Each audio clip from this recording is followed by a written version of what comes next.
Hello student, welcome to Adda 24/7 CUET। I Anita Sharma आपका बहुत बहुत स्वागत करती हूँ हमारे यूट्यूब चैनल अडा 24/7 CUET पर। राइट, हाँ जी बच्चों, आज हम डिस्कस करने वाले हैं। बहुत सारे बच्चों की डिमांड थी कि मैम जैसे आप पॉलिटिकल का लेकर आए थे कि how to score in political science 200 out of 200, right. तो आज हम लेकर आए हैं हिस्ट्री का सेशन, राइट। तो बहुत सारे बच्चों की डिमांड थी मैम हिस्ट्री का भी लेकर आइए, हिस्ट्री का भी लेकर आइए। तो आज आप ही की डिमांड पर लेकर आए हैं हिस्ट्री के कि किस तरह से आप 200 आउट ऑफ 200 स्कोर कर सकते हैं हिस्ट्री सब्जेक्ट में। ठीक है, चलिए स्टार्ट करते हैं। तो स्टार्ट करते हैं आज की कहानी। तो आज की कहानी क्या कहते हैं, बहुत ही इंपॉर्टेंट सेशन होने वाला है। CUET 2020-22 हिस्ट्री का आपको दिया जाएगा एक ओवरव्यू कि किस तरह से आपको क्या अटेम्प्ट करना है, कौन कौन सा सिलेबस आएगा, किस पर फोकस करना है, किसको ज्यादा वेटेज देनी है। राइट, चलिए, how to score 200 out of 200। तो ये क्यूरियोसिटी तो सबके अंदर होगी कि हम किस तरह से 200 आउट ऑफ 200 स्कोर करेंगे, एक बहुत अच्छा रिजल्ट लेकर आएंगे और हमें अपनी ड्रीम यूनिवर्सिटी मिल जाएगी। क्लियर है, यही चाहते हैं सब लोग? जी हाँ, बिल्कुल। तो चलिए स्टार्ट करते हैं कि हम 200 में से 200 मार्क्स कैसे ला सकते हैं। स्टार्ट करते हैं, ठीक है। History domain paper pattern. तो बच्चे आपको ये पता होना चाहिए सबसे पहले कि हिस्ट्री का जो पेपर होगा, एग्जाम होगा, उसका क्वेश्चन पेपर का पैटर्न कैसा होगा। ठीक है, चलिए डिस्कस कर लेते हैं। तो क्या आएगा बच्चे, डिस्कस कर लेते हैं हम इसको कि 40 क्वेश्चंस आपको अटेम्प्ट करने पड़ेंगे आउट ऑफ 50 क्वेश्चन। बात जरा ध्यान से सुनिएगा, 50 क्वेश्चंस होंगे। कितने क्वेश्चंस होंगे बच्चे? 50 क्वेश्चंस होंगे, राइट। तो 50 क्वेश्चंस होंगे और उसमें से आपको अटेम्प्ट करने हैं 40 क्वेश्चंस, राइट। ये जैसे कि सबको पता है। नेक्स्ट क्या कहते हैं, नेक्स्ट होता है कि हर क्वेश्चन का आंसर आपको कैरी करवाएगा 5 मार्क्स। कहने का मतलब एक क्वेश्चन आपका 5 मार्क्स का होगा। दूसरी बात, राइट, नेक्स्ट क्या करते हैं, नेक्स्ट देखते हैं, एक गलत आंसर आपका -1 मार्क्स को क्या कर देगा, डिडक्ट करवा देगा। कहने का मतलब अगर आपने आंसर गलत दिया तो -1 हो जाएगा, अगर आपका आंसर ठीक हुआ तो +5 मिल जाएंगे आपको। कहने का मतलब फुल आउट ऑफ मिल जाएंगे। क्लियर है, चलिए। कहने का मतलब इसमें नेगेटिव मार्किंग भी है।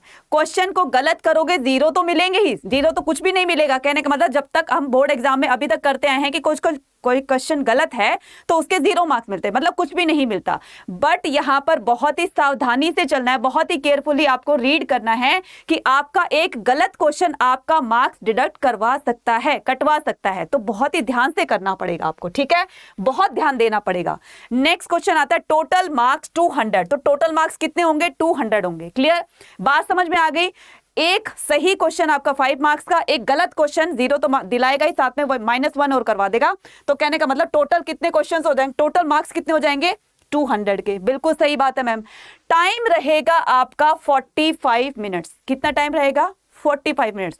45 मिनट्स में आपको करने हैं 40 क्वेश्चंस, राइट। तो 45 मिनट्स होंगे, क्वेश्चन होंगे 45। तो आप सोच सकते हो कितनी स्पीड से आपको करना है, और वो भी एक्यूरेट करना है। अगर जल्दबाजी में गलत आंसर कर गए तो कहने का मतलब आपके मार्क्स वहां पे डिडक्ट हो जाएंगे। तो इसलिए जल्दी भी करना है, स्पीड भी रखनी है अपनी, और एक्यूरेसी भी रखना है। तो 2 चीजों पर फोकस करेंगे, स्पीड पर और एक्यूरेसी पर। क्लियर है बात? चलिए अब आगे करते हैं। आगे की कहानी कुछ इस तरह से कहती है कि मिशन हमारा होगा कि कैसे हम 200 आउट ऑफ 200 को स्कोर करेंगे। ठीक है, ये हमारा होगा मिशन। क्लियर, चलिए उसके लिए हमें क्या करना पड़ेगा, सबसे पहले हमें सिलेबस का ओवरव्यू देखना पड़ेगा। उसके बाद सिलेबस हमें पता होना चाहिए, क्या सिलेबस होगा इसका, हमें क्या क्या चीजें पढ़नी है। क्लियर, उसके बाद होगा बच्चे स्टडी प्लान, कि हमें अपने स्टडी का प्लान करना है, कितना टाइम देना है, कौन से चैप्टर को कितना टाइम देना है। जहां पर आपको लगता है कि आपकी मान लीजिए एंशिएंट हिस्ट्री जो है वो कमजोर है, वीक है, तो आप उसको फोकस ज्यादा करेंगे। आपको लगता है कि मॉडर्न पे ज्यादा ध्यान देना है, तो उस तरह से अपनी स्टडी प्लान करेंगे, राइट। तो स्टडी प्लान करने के बाद तब आपको पता चल जाएगा कि हमें कहाँ किस पर ज्यादा फोकस करना है। उसके बाद हम करेंगे प्रैक्टिस। क्लियर है, उसके बाद हम क्या करेंगे, पहले सिलेबस के बारे में जानकारी मिल गई, पूरी मिल गई। उसके बाद हमने क्या किया, स्टडी प्लान कर लिया, बिल्कुल कर लिया। उसके बाद हम क्या करेंगे, प्रैक्टिस करेंगे, क्योंकि जैसे जैसे हम प्रैक्टिस करते जाएंगे वैसे ही परफेक्शन आती चली जाएगी। क्लियर, अब क्या होगा, मस्ट डू द पॉइंट्स। अब आपको कौन से पॉइंट्स करने हैं वो पॉइंट पर हम फोकस कर रहे हैं।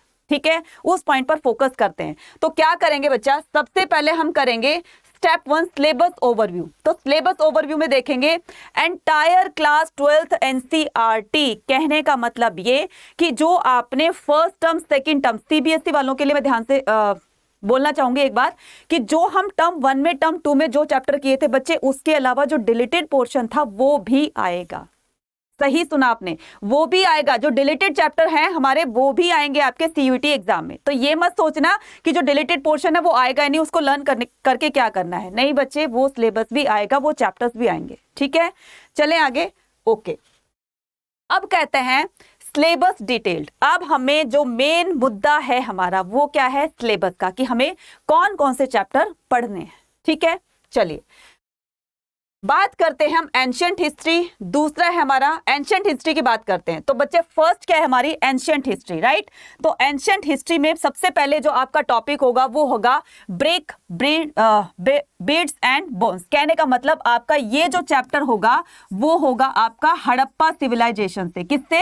हड़प्पा सिविलाइजेशन से, राइट। बहुत चैप्टर ये इंपॉर्टेंट है, यहां से मैक्सिमम क्वेश्चन बनते हैं।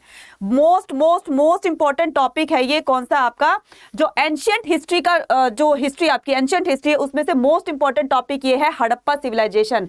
यहां से questions, maximum number of questions पूछे जाएंगे। एंशिएंट हिस्ट्री की बात कर रही हूं मैं। ठीक है, नेक्स्ट आता है किंग्स फार्मर्स एंड टाउन। तो बच्चे हड़प्पा सिविलाइजेशन के बाद धीरे धीरे जब किंग्स बनने लगे, फार्मर्स आने लगे, सेटलमेंट होने लगी और धीरे धीरे क्या बनने लगे, टाउन्स बनने लगे। तो हम ये चैप्टर सेकंड कंप्लीट करेंगे किसमें? एंशिएंट हिस्ट्री में। फिर हमें ये पढ़ना है। नेक्स्ट क्या करेंगे? नेक्स्ट कहता है हमारा, नेक्स्ट क्या हो जाएगा? थर्ड चैप्टर हमारा हो जाएगा एंशिएंट हिस्ट्री का kinship, caste and class. Clear? Kinship, caste and class clear है। चलिए फोर्थ करते हैं। फोर्थ क्या कहता है? Thinker, believes and the building. अब ये थिंकर बिलीव्स जो आपने महात्मा बुद्ध और गौतम बुद्ध और महात्मा बुद्ध कह लीजिए, गौतम बुद्ध कह लीजिए, महावीर स्वामी कह लीजिए, तो ये जो थिंकर्स आए थे ना बच्चे, इन्होंने किस तरह से पूरी हमारी इंडियन सोसाइटी को चेंज किया। ना सिर्फ इंडियन सोसाइटी को बल्कि लोगों को धर्म से रिलेटेड बातें बताई, लोगों को अपने कर्म से रिलेटेड बातें बताई। तो क्या क्या बातें बताई वो सब चीज हम इसमें डिस्कस करेंगे। क्लियर है? चलिए ये हो गया आपके एंशिएंट हिस्ट्री के 4 चैप्टर्स। ठीक है, फिर से रिकैप करते हैं हम। क्या हो जाएगा? Bricks, beads and bones. तो बच्चे ये तो बोलोगे कि मैडम ये चैप्टर तो है ही नहीं। बच्चे है, इसी को कहा जाता है हड़प्पा सिविलाइजेशन से है ये। हड़प्पा सिविलाइजेशन का ही ये टॉपिक है जो कि आज एनसीईआरटी में इसको इस तरह से मेंशन किया गया है। ठीक है, किंग्स, फार्मर एंड टाउन जो हमारा वैदिक पीरियड था, राइट, अर्ली वैदिक पीरियड था, लेटर वैदिक पीरियड था, महाभारत वाला पीरियड था, वो सारी चीजें इसमें आ जाएगी, राइट। किनशिप, कास्ट एंड उसमें क्लास में थिंकर बिलीफ में गौतम बुद्ध और महावीर स्वामी जैसे थिंकर्स आ जाएंगे। और भी बहुत सारे थिंकर्स थे तो जिनके बारे में हम पढ़ेंगे। ठीक है, अब आता है हमारा सेकेंड बुक। 3 बुक है ना हिस्ट्री की, एंशिएंट, मेडिवल और मॉडर्न। तो first part, second part, third part, इस तरह से 3 पार्ट में आपकी हिस्ट्री पूरी की पूरी डिवाइड है, राइट। तो मेडिवल हिस्ट्री में क्या क्या पढ़ेंगे हम? मेडिवल हिस्ट्री में ये चैप्टर्स पढ़ेंगे। तो फर्स्ट आ जाएगा हमारे पास, फर्स्ट क्या आ जाएगा? फर्स्ट आएगा किंग्स एंड क्रॉनिकल्स, राइट। तो किंग्स एंड क्रॉनिकल्स क्या होते हैं बच्चे? उनके ऊपर लिखी गई बुक्स, उनके जीवन से रिलेटेड, उनकी लाइफ से रिलेटेड जो भी बायोग्राफीज, ऑटोबायोग्राफीज थी तो वो हो जाती है क्रॉनिकल्स। तो किस किंग के ऊपर कौन सी बुक लिखी गई थी, ये मोस्ट इंपॉर्टेंट टॉपिक बन जाता है किसका? मेडिवल हिस्ट्री का। क्योंकि बुक के ऑथर्स के नाम पूछे जाएंगे। अगर ऑथर्स के नाम दे दिए जाते हैं तो बुक का नाम पूछा जाएगा, बुक्स का नाम दे दिया जाता है तो ऑथर का नाम पूछा जाएगा। क्लियर है? तो ये टॉपिक कितना इंपॉर्टेंट होने वाला है आप समझ सकते हो। नेक्स्ट है आपका सेकंड है थ्रू द ट्रेवलर्स आई। तो जो चैप्टर कट गया था हमारे सीबीएसई बोर्ड में, सीबीएसई बुक से हमारा मतलब रिमूव कर दिया था, तो ये चैप्टर फिर से आपको पढ़ना पड़ेगा कि कौन कौन से ट्रेवलर्स आए थे, किस किस में थ्रू द ट्रेवलर्स आए, तो किस किस के रीजन में आए थे, किस किस के काल में कौन कौन से एम्बेसडर्स आए थे बाहर की कंट्री से जो लोग आते हैं ना। फॉर एग्जाम्पल इब्न बतूता हो गया और आपका मोरक्को हो गया, तो कहने का मोरक्को नहीं, इब्न बतूता हो गया और भी काफी सारे थे। तो उसके ऊपर उन्होंने कौन कौन सी बुक लिखी, तो ये सारी चीजें हम डिस्कस करेंगे किसमें? थ्रू द ट्रेवलर्स आई में। ठीक है, ओके। उसके बाद आता है, उसके बाद जैसे मेगास्थनीज थे, तो मेगास्थनीज भी आप इसमें लिख सकते हो, राइट। इंडिका बुक लिखी थी जिन्होंने। तो an imperial capital of the Vijayanagar, बहुत ही बढ़िया चैप्टर है, यहां से भी क्वेश्चंस बनेंगे आपके विजयनगर एम्पायर से। तो Vijayanagar empire and imperial of the Vijayanagar, Hampi से रिलेटेड क्वेश्चन आएंगे, विजयनगर एम्पायर से रिलेटेड क्वेश्चन आएंगे, कृष्णदेव राय वगैरह सारा इसमें आ जाएगा, जो कि साउथ साइड से बिलोंग करते थे। नेक्स्ट क्या कहता है, नेक्स्ट कहता है हमारा पीजेंट्स, जमींदार एंड द स्टेट। तो पीजेंट्स, जमींदार एंड द स्टेट, तो धीरे धीरे उसमें कन्वर्ट हो जाएंगे। इसके बाद में ये चैप्टर आएगा, पीजेंट्स, जमींदार एंड द स्टेट। ठीक है, बात समझ में आ गई। अब हम चलते हैं आगे। तो अब बारी आती है किसकी, मॉडर्न हिस्ट्री की, जो कि मोस्ट इंपॉर्टेंट पार्ट होगा। कहने का मतलब अगर तीनों बुक में से काउंट किया जाए तो बच्चे मॉडर्न हिस्ट्री से क्वेश्चंस आपको ज्यादा मिलेंगे। तो फोकस कहां पर करना है, देखो ऐसा मैं नहीं कह रही हूं बिल्कुल भी कि आपको दोनों बुक को छोड़कर फोकस करना है सिर्फ इस पे मॉडर्न हिस्ट्री पर। मॉडर्न हिस्ट्री से क्वेश्चन ज्यादा आएंगे, इसलिए फोकस इसको ज्यादा करना है। ठीक है, कौन कौन से चैप्टर आपको रीड आउट करने पड़ेंगे, ये रीड आउट करने पड़ेंगे। फर्स्ट चैप्टर हमारा होगा मॉडर्न हिस्ट्री से, वो होगा colonialism and the country side, right. Next chapter जो होगा वो होगा हमारा रिबेल्स एंड राज, 1857 का रिवोल्ट जो है बच्चे वो इसमें आ जाएगा। Colonialism and the country side, जो परमानेंट सेटलमेंट निकाला था, जो माहलवाड़ी सिस्टम था और जो आपका रैयतवाड़ी सिस्टम था, ये सारी चीजें इसमें आ जाएंगी, डिस्कस करेंगे इसमें colonialism and the countryside में। रिबेल्स एंड राज, यहां से भी क्वेश्चंस आएंगे, काफी बहुत सारे क्वेश्चंस आएंगे। नेक्स्ट आता है Mahatma Gandhi and the nationalist movement. कहने का मतलब अगर मॉडर्न हिस्ट्री से अगर किसी चैप्टर को फोकस करना है, इसको फोकस करना है, क्योंकि महात्मा गांधी का जो चैप्टर गांधीयन एरा है बच्चे, वहां से मोस्ट ऑफ द क्वेश्चंस बनेंगे आपको आपके मॉडर्न हिस्ट्री से।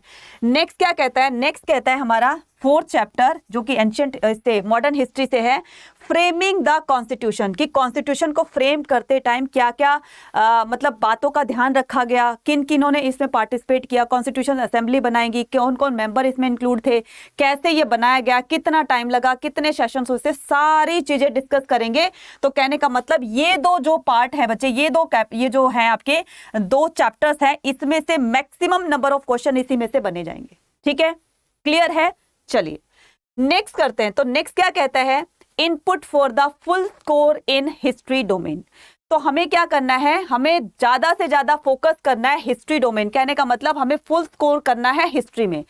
कैसे हम करेंगे, 200 आउट ऑफ 200 मार्क्स का टारगेट क्रॉस। ठीक है, तो हम लेकर चलेंगे 200 आउट ऑफ 200। लेकिन बच्चे आपको क्या करना पड़ेगा, एक बेसिक कंसेप्ट लेकर चलना पड़ेगा, एक कंप्लीट नॉलेज लेकर आपको एग्जाम में जानी पड़ेगी। मैं फिर से बता रही हूं, हर बार बता रही हूं, आपको सही क्वेश्चन आपको दिलाएगा 5 मार्क्स, गलत क्वेश्चन आपको दिलाएगा 0 तो मिलेंगे, साथ में -1 और करा देगा। तो टाइम भी कम रहेगा, स्पीड भी देखनी है और एक्यूरेसी भी देखनी है। तो बहुत ही ध्यान से आपको जो चीज पढ़नी होगी बड़ी ध्यान से पढ़नी होगी। कंसेप्ट बिल्डिंग, अब हम क्या करेंगे कि 200 आउट ऑफ 200 स्कोर करने के लिए हमें किन किन बातों पर ध्यान देना है, ध्यान से देखना। पहले तो हम करेंगे कंसेप्ट बिल्डिंग, एक एक चैप्टर के कंसेप्ट को, जो जो टॉपिक आए हैं उसमें सारी चीजों को बहुत ही डिटेल में समझेंगे। ठीक है, नेक्स्ट क्या कहता है, नेक्स्ट कहता है एनसीईआरटी कंप्लीट, और आपकी बुक एनसीईआरटी है उसको कंप्लीट करेंगे। ठीक है, पूरा पढ़ करके, पूरा एक एक चीज को कंप्लीट करके, कंसेप्ट को क्लियर करने के बाद जब हमारी बुक ये कंप्लीट हो जाएगी, देन उसके बाद करेंगे डिटेल नोट्स फॉर रिवीजन। तो आपको दिया जाएगा डिटेल नोट्स दिए जाएंगे, किसके लिए, रिवीजन के लिए। ठीक है, जब हम ये पहले क्या करेंगे कि सारी चीजों को हमने कंसेप्ट बिल्डिंग कर लिया, कहने का मतलब हमें सारे कंसेप्ट क्लियर हो गए, उसके बाद हम आपको देंगे एनसीईआरटी कंप्लीट। कहने का मतलब हमारी एनसीईआरटी कंप्लीट हो जाती है, उसके बाद हम आपको देंगे क्या, detailed notes and detailed notes for the revision. तो डिटेल्ड नोट्स कहां से लोगे कि आपके पास टाइम कम है, उस कम टाइम में हम ज्यादा से ज्यादा स्कोर करने के लिए क्या पढ़ें, क्वेश्चन ये होगा आपका। क्लियर है, तो आपको क्या करना पड़ेगा, नोट्स का सहारा लेना पड़ेगा। नोट्स एक ऐसी चीज होती है जो एक हम पूरी बुक को ना पढ़ के अगर हम उसको थोड़े में पढ़ ले, तो थोड़े में पढ़ने से हमें ज्यादा से ज्यादा नॉलेज गेन हो, तो यही तो नोट्स कहलाते हैं ना बच्चे। तो ये आपको डिटेल्ड नोट्स दिए जाएंगे हर चैप्टर के, clear, for the revision. Okay जी, नेक्स्ट क्या कहता है, फिर हम करेंगे प्रैक्टिस इसकी। जब हमने ये चीजें कंप्लीट कर ली, फिर हम करेंगे इसकी प्रैक्टिस। प्रैक्टिस के थ्रू क्या आ जाएगी, हमारे अंदर एक परफेक्शन आती चली जाएगी। कहते हैं ना, practice makes the man perfect, right. तो जितनी हम प्रैक्टिस करेंगे उतनी हमारे अंदर परफेक्शन आती चली जाएगी। Maximum MCQs practice. तो मैक्सिमम, ज्यादा से ज्यादा, जितने ज्यादा हो सकते हैं उतने ज्यादा हम एमसीक्यूज की प्रैक्टिस करेंगे। तो जितनी प्रैक्टिस करेंगे हमारे गलत होने के आंसर चांसेस कम होंगे। तो जितने हम क्वेश्चन करेंगे एक सटीक आंसर लेकर चलेंगे, और वो कब होगा बच्चे, जब आप करोगे एमसीक्यू प्रैक्टिस। ठीक है, ओके। फिर मिनिमम 15 मॉक टेस्ट आपको दिए जाएंगे। मॉक टेस्ट का मतलब यह है एग्जाम से पहले आपको कम से कम 15 ऐसे वो दिए जाएंगे, मॉक टेस्ट दिए जाएंगे, जिससे कि आपको जब एग्जाम में बैठोगे आप तो उसमें आपको डर नहीं लगेगा, घबराने की जरूरत नहीं होगी। तो सीधे आप डायरेक्टली, जैसे कि आप पहले पेपर दे चुके हैं, कुछ ऐसा फील होगा। कहने का मतलब डर नाम की, घबराहट नाम की, टेंशन नाम की कोई चीज ही नहीं होगी। तो इतने अच्छे तरीके से आपको तैयार करवा दिया जाएगा कि किसी तरह की कोई टेंशन वाली कोई बात ही नहीं रहेगी। ठीक है, चलिए नेक्स्ट करते। तो नेक्स्ट क्या कहता है, स्टेप नंबर 3 क्या कहता है, practising type of the question. तो एक तो हमने क्या किया, अभी मॉक टेस्ट दिया आपको। मॉक टेस्ट से 15 मॉक टेस्ट दिए जाएंगे आपको, जिसमें कि आपको सारे चैप्टर्स की रिवीजन, एक टेस्ट सीरीज चलाएंगे तो उसमें सारे चैप्टर्स की रिवीजन आपकी हो जाएगी। नेक्स्ट क्या कहता है बच्चे, नेक्स्ट कहता है कुछ इस तरह से कि concept based MCQ source from the NCERT. तो ये जो भी एमसीक्यूज की प्रैक्टिस आपको करवाई जाएगी, ये टोटल बेस्ड होगी आपकी एनसीईआरटी बुक पे।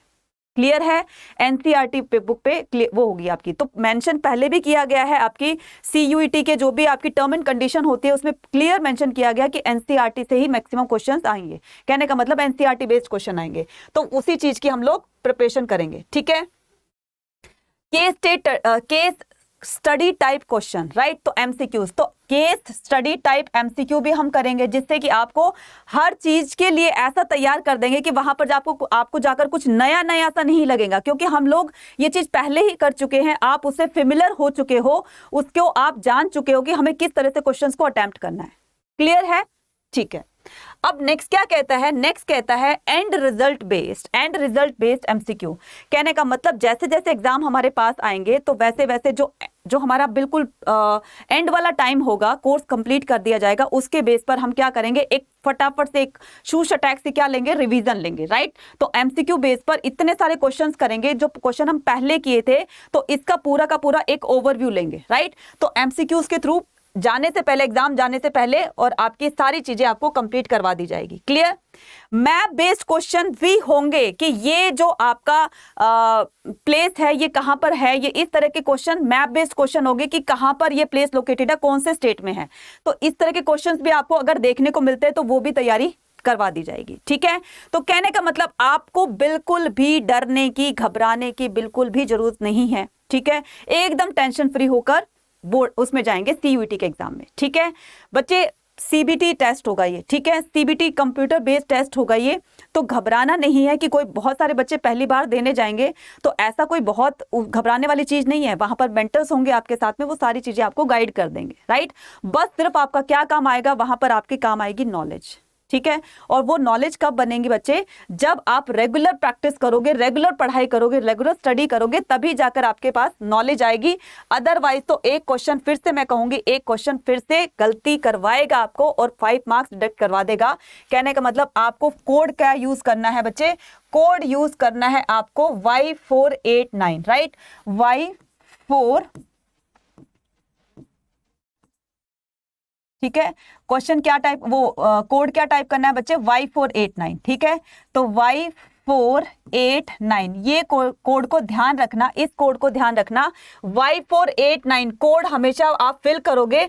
अगर इसके लिए आप कंप्लीट एक नॉलेज लेकर जाना चाहते हैं अपने सीयूईटी एग्जाम के लिए, तो बच्चे नॉलेज आपको कहां से मिलेगी, टाइम है कम, नॉलेज गेन करनी है ज्यादा, उसके लिए आपको कोर्स परचेज करना पड़ेगा। जहां पर हम एक क्रैश कोर्स लेकर आ रहे हैं, बच्चों की जहां पर कमी रह गई है तैयारी में, उसको एक फटाफट से क्रैश कोर्स के थ्रू उसको कंप्लीट करवाएंगे और बच्चे अपने सीयूईटी एग्जाम में बैठकर बहुत अच्छे से इसको स्कोर करेंगे। ठीक है, तो लिमिटेड बहुत सारे बच्चे एनरोल हो चुके हैं, अभी भी टाइम है बच्चे। आपको क्या करना है, सिर्फ और सिर्फ आपको फोकस करना है किस चीज पर, सिर्फ फोकस करना है आपको अपनी स्टडी पर, राइट। और स्टडी अपने आप, तो देखो बहुत सारे बच्चे ऐसे होते हैं कि सोचते हैं कि हम अपने आप कर लेंगे स्टडी, लेकिन बच्चे टीचर देखो स्कूल क्यों जाते हैं, राइट? टीचर क्यों पढ़ाती है आपको? क्योंकि उनको कोई ना कोई नॉलेज आपसे ज्यादा होगी, तभी तो वो आपको, आपकी टीचर है वो और आप स्टूडेंट हो, ठीक है?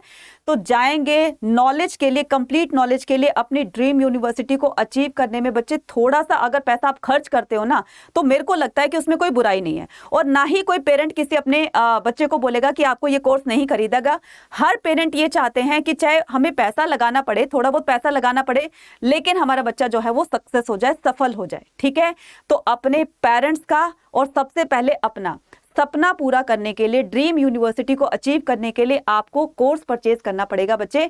क्योंकि देखो गलती अगर करोगे तो आप ही भुगतोगे। फिर आप ये कहोगे कि अरे काश मैं कोर्स ले लेता या ले लेती।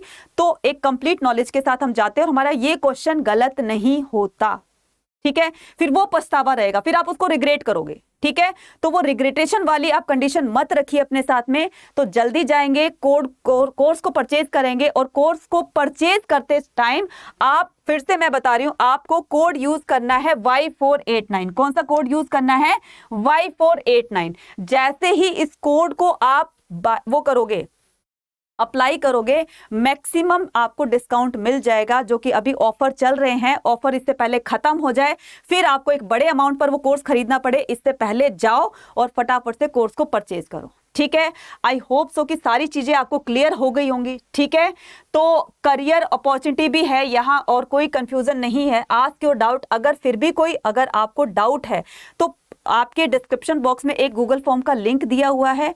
कोई भी दिक्कत आती है, कोई भी परेशानी आती है, कुछ भी पूछना है, तो आप उस फॉर्म को फिल करेंगे। जिस फैकल्टी से आपको बात करनी है, आप उस फैकल्टी का नाम लिखेंगे, उससे अपनी क्वेरी की जानकारी लेंगे, ठीक है? क्लियर है? चलिए, आई होप सो कि आपको सब समझ में आ गया होगा। तो बच्चे जो है, स्टूडेंट गलती नहीं करेंगे इस चीज को करने में, क्योंकि एक चीज दिमाग में रखनी है, बाकी सारी चीजों को भूल जाओ। एक सही मार्क्स, एक सही आंसर आपको दिलाएगा 5 नंबर, एक गलत आंसर आपको माइनस करवा देगा 1 नंबर, ठीक है? तो यही 2 बातें आपको ध्यान में रखनी है, ठीक है? अब टोटली डिपेंड करता है आप पर कि एक आप कंप्लीट नॉलेज के साथ जाना चाहते हैं या आधी अधूरी नॉलेज के साथ जाना चाहते हैं। So it's up to you only, right? तो जो हिस्ट्री और पॉलिटिकल के बच्चे हैं, जाएंगे फटाफट से कोर्स को परचेज करेंगे और कोड लगाएंगे Y489, ठीक है? टिल देन बच्चे, bye bye, take care and पढ़ते रहिएगा, मुस्कुराते रहिएगा, एनसीईआरटी को फॉलो करते रहिएगा। Bye bye.